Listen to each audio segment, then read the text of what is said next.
Awal bismillah, pembuka bicara. Salam dihulur kepada semua. Yang dihormati Puan Diana binti Jumadi serta rakan-rakan sekalian. Hari ini saya Puteri Nowadina binti Bakri akan membentangkan sebuah jurnal bertajuk Aktiviti Waktu Senggang dan hubungannya dengan pencapaian akademik pelajar sekolah. Jadi seterusnya, jurnal ini ditulis oleh Nur Syahada Osman, Denikoh Kulian dan Muhammad Halid Muhammad Nasir pada tahun 2025. Seterusnya. Jadi secara ringkasnya, kajian ini membentangkan bagaimana pelajar menggunakan waktu senggang dan sama ada aktiviti yang dilakukan pada waktu tersebut memberi kesan kepada pencapaian akademik pelajar atau tidak. Jadi aktiviti waktu senggang yang dimaksudkan ialah aktiviti bersukan, aktiviti riadah dan pelbagai aktiviti fizikal lain yang dilakukan di luar waktu pembelajaran. Seterusnya. Jadi terdapat 3 objektif kajian. Yang pertama adalah mengenal pasti tahap pelibatan pelajar dalam aktiviti waktu senggang. Yang kedua, menentukan tahap pencapaian akademik pelajar. Yang ketiga adalah mengkaji hubungan antara aktiviti waktu senggang dengan pencapaian akademik pelajar. Seterusnya, bagi permasalahan kajian ini ialah terdapat pelbagai pandangan tentang kesan aktiviti waktu senggang terhadap pencapaian akademik pelajar. Jadi kebiasaannya, fokus utama sekolah dan ibu bapa adalah terhadap pencapaian akademik pelajar. Jadi aktiviti fizikal kurang diberi perhatian. Oleh hal yang demikian, timbul pelbagai pandangan. Ada yang berpandangan bahawa aktiviti waktu senggang mengganggu masa pelajar untuk belajar. Ada juga yang berpandangan bahawa aktiviti waktu senggang membantu pelajar untuk lebih fokus dan cemerlang dalam akademik. Jadi kajian ini dilaksanakan untuk melihat adakah benar wujud hubungan antara kedua-dua aspek tersebut. Seterusnya.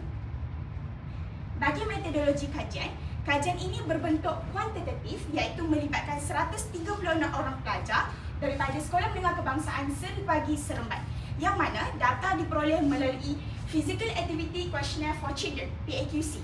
PAQC ni ialah pengkaji tidak melihat pelajar bersukan secara langsung tetapi meminta pelajar untuk menjawab soal selidik bagi mengenal pasti tahap pelibatan pelajar dalam aktiviti waktu senggang.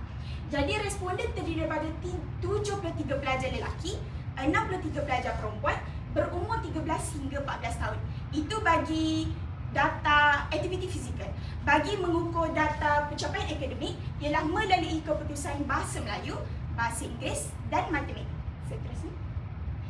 Dapatan kajian, hasil kajian ini menunjukkan bahawa tidak ada hubungan signifikan antara kesan aktiviti waktu senggang dengan pencapaian akademik pelajar. Maksudnya, aktiviti waktu senggang ini bukanlah faktor utama yang mendorong sama ada pelajar memperoleh keputusan cemerlang atau tidak. Seterusnya. Kesimpulannya, kajian ini menunjukkan bahawa aktiviti waktu senggang tidak mempunyai hubungan yang signifikan dengan pencapaian akademik pelajar. Walau bagaimanapun, aktiviti waktu senggang tetap penting kerana boleh meningkatkan kesejahteraan diri pelajar dari segi fizikal, dari segi mental dan membantu pelajar untuk memperkembangkan diri secara menyeluruh. Saya buka untuk sesi soal jawab. Selain aktiviti waktu senggang, apa faktor lain yang mungkin mempengaruhi pencapaian akademik pelajar? Terima kasih atas soalan tersebut. Baik, selain daripada aktiviti waktu senggang, terdapat pelbagai faktor lain yang mempengaruhi pencapaian akademik pelajar. Contohnya macam latar belakang keluarga. Kita selalu dengarkan peribahasa melentur buluh biarlah dia rebungnya. Jadi keluarga, ibu bapa sendiri berperanan untuk mendidik anak-anak sejak kecil dalam akademik. Begitu juga ada faktor lain seperti pengaruh rakan sebaya, motivasi pelajar, cara guru membimbing pelajar dan sebagainya. Itu sahaja daripada saya.